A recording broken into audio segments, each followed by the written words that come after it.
Thank you for having me here today, and it's wonderful to be at this first time at this facility, Newport Lodge, and a wonderful dog here.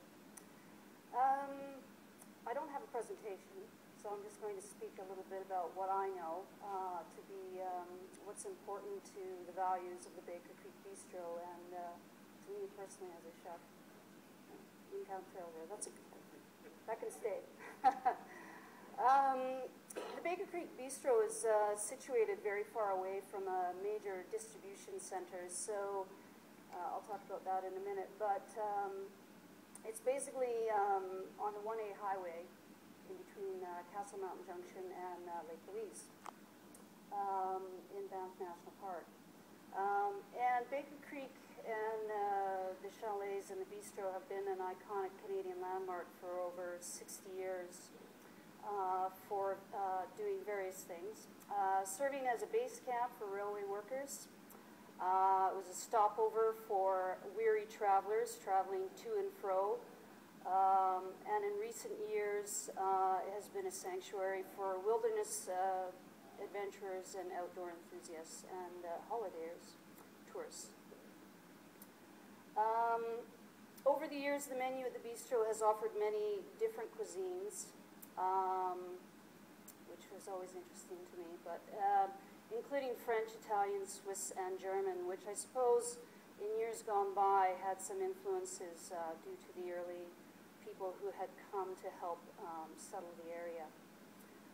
It wasn't until I became the chef owner in 2007 that I brought what I consider to be Canadian cuisine to the bistro, and that is now our focus.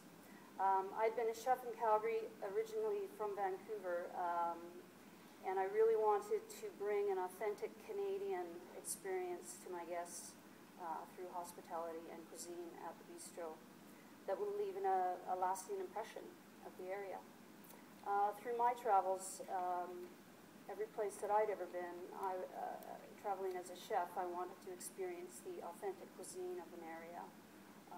What were the local products, who were the people producing them, and what the flavors taste like of that area. I wasn't really interested in going to Italy and having Chinese food, so to speak. So this began for me with a passion for food, obviously, as a chef and as somebody who's been involved in cooking and being involved with local ingredients for most of my life. I wanted to bring this passion to the food. So how could we be authentic without using authentic ingredients? This was the first problem that I encountered as a chef in Alberta. Because when I came to Alberta close to 15, 16 years ago, cowboy cuisine was really it. And so, having spent time in Calgary and the progressions that happened there with people moving there from other cultural areas around Canada and the world, the cuisine began to evolve. And of course I recognized that we needed to do this at the bistro. Simply offering steak and potatoes was, for me anyway, was not a good representation of Canadian cuisine, and certainly not Alberta cuisine. So we wanted to be creative, innovative, and use the highest quality local, regional, good, clean, fair, and seasonal ingredients. Dine Alberta was a tremendous resource for me in the early stages of the development to source the various farmers and producers who are pretty much invisible in our province. And to a degree, it's not because they want to be, it's because, like chefs, they're very busy people doing what they do, which is producing our food. Once, however, I did begin to make contacts with these people, emails, phone calls, people passing information along. Oh, my so-and-so, my neighbor happens to have this, and the network sort of began from there. And the creative process began. as I said, you know, this farmer would say, well, geez, you know, I've got these carrots, but my neighbor's got these beets. And so we started to work on ideas in the kitchen about, you know, incorporating these ingredients into what we could make our own, not replicating dishes that we were already known of, but creating all local, all authentic, and amazing food, innovative food. And this was not an easy task, as I'm sure you can imagine. Alberta is not known for a lot of fresh produce, and so, you know, we had to adapt our menu accordingly. The challenges were very many. As I said, chefs are busy people, and so are farmers. They're busy being farmers and often have little or no idea how to promote or market themselves, and often have little or no funding to do so. Shipping was a very big challenge, as very few shipping companies will pick up from or deliver to rural areas. Quite typically, you know, a farmer doesn't produce enough for a distributor to want to just buy that one product that they have. And so again, you know, a network had to be set up, or networks are set up, and innovative methods in order to try and source these products had to be found. And there's some pretty interesting meetings I've had in parking lots with farmers who have coolers, and exchanges have been done. And this is all, you know, very difficult and very time-consuming. But to be able to get those carrots, to be able to get those wonderful little bits of things that are available from time to time, and be able to bring them to the table to share, has made it worthwhile. Supply and demand, I mentioned, is a problem, and I'll talk about this more as we go on, because consumer citizens sometimes forget that small producers don't produce a huge amount of product. And so chefs, therefore, then cannot continually create the same dish over and over again. So I'll give you an example of this. I think most people probably, you could show me hands, how many people like to eat steak when they go out? Everybody likes to order a good steak, right? Show of hands. Great. So that's more than one cow. So just to give you an example, when it comes to purchasing sustainable products, to purchasing items that we want to showcase, and to support an economy, a small local producer, you know, one cow, you know, it's got 2 beef tenderloin on it. It's got 2 tenderloins, whole tenderloins on it. And from that one tenderloin, I might be able to cut 10 steaks. So that's 20 steaks. This may not seem like a problem to you, but trust me, the rest of the cow is a problem for me. Because I then have to find something to do with that cow that you're going to want to eat. And it's not steak. So a chef needs to adapt a menu to include the rest of the cow. Another example, strawberries only grow for a couple of weeks here in Alberta, sometimes a couple of months, and sometimes they don't grow at all, depending on what's going on with the weather. We have some wonderful producers of strawberries, but they're only available for a certain period of time.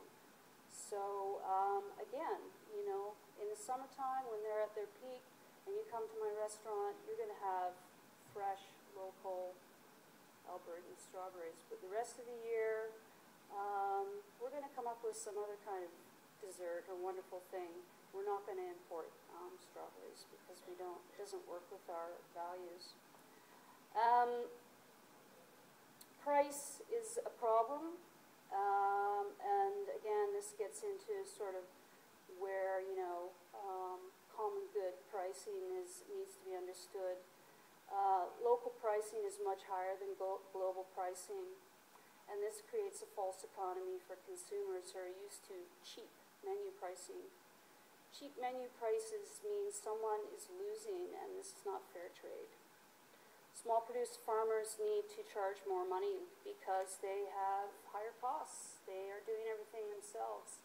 They're producing a small amount, and we as consumers, as chefs and as consumer citizens need to appreciate and understand this in order to have a sustainable food culture.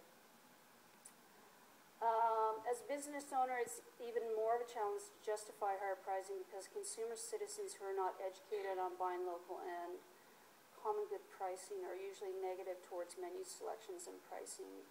So education is needed. I continually hear, less and less all the time. In the restaurant, we're able to have contact with our guests, so we're able to address their concerns. But quite often people will say, oh geez, I can go to XYZ restaurant and I can get a steak for, $20. How do you get off charging $45? And we do explain it to them. And trust me, restaurant owners don't make a lot of money. There's a misconception there. They probably make less money than farmers, actually.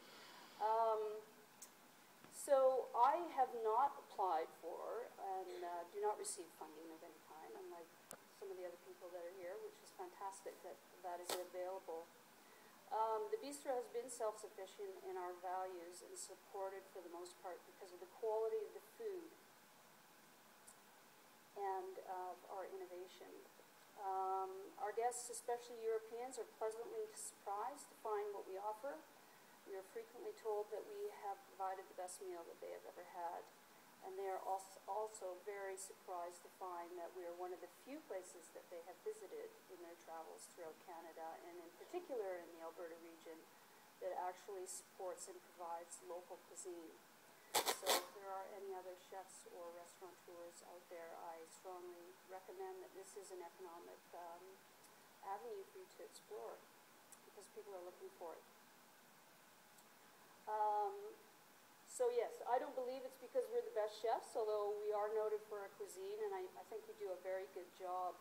I believe it is the collaboration of work that goes into creating the product and eventually the plate. Something people are missing in their travels and their lives is something that we are providing for them.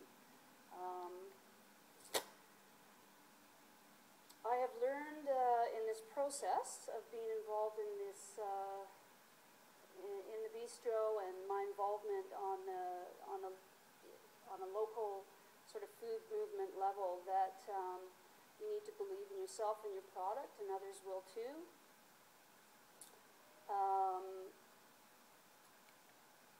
I think that what we're doing now is somewhat innovative, and that people that don't support what we do now will one day, because the world is re-evolving as we know it now. The agro-food system as we know it now will not exist in another 30 years if consumer citizens don't change their buying patterns. These are facts. I'm even more committed now to a sustainable food system than I was at any other time in my career as a chef. And the only wish that I have is that I'd been active sooner, especially when it comes to, especially when I've had positions of high management and corporate positions where I could have been very influential with the companies that I worked for. Nonetheless, I'm doing it now. The future of my efforts is evolving all the time, hence me being here today. I have no plans on stopping moving forward and promoting local products, producers, and the local economy. And I believe the future is in creating a sustainable local food resource and economy. For myself and my business, success lies within the ability to provide an authentic local cuisine and hospitality experience that exceeds the expectations of my guests, my employees, and my community.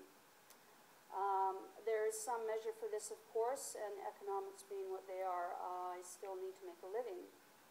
However, knowing that as a business, that as a business we support the pillars of change, that the world re-evolves, are enough to feel we are successful. And that's a big change as a business owner to think about. It's not just about making money anymore. It's about, things that are more related to your soul and what your purpose here today is about. So some of those comments have already been brought up, and I encourage you to think about them when you leave. Education remains a major area of focus and consideration. And I think there's two parts to education that we need to explore. One is reaching out and getting in touch with our elders, and one is to have them educate us. And the other one is to pass that information forward to our youth. In our busy lives, to be able to slow down and explain all the reasons why I feel so passionate about running a business a certain way, and to share the knowledge is an important part of, I think, what I do, and what hopefully you will all do as you go through this process to find sustainable practice. I don't really have a lot more to share with you other than to tell you that I recently was a delegate at an international conference in Italy for the slow food movement in Turin, Italy.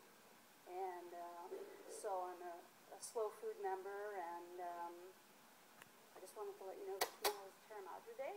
And Terra Madre is a celebration of local, I'll just make it very, very easy to understand, basically of a local economy and local producers.